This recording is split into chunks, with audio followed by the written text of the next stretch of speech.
एकदा ना जा घरात, जा घरात.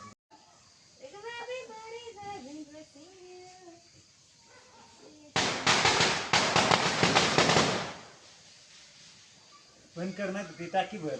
काय करते? अयो मम्मीकडे उडून आला मम्मी तो सेफ नाही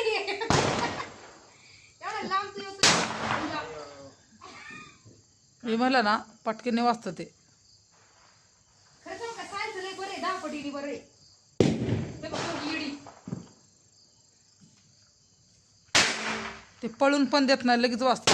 अरे बापा रिक्स रिक्स खरं सांगू का बॉम्ब लय बरं आहे मला असं वाटते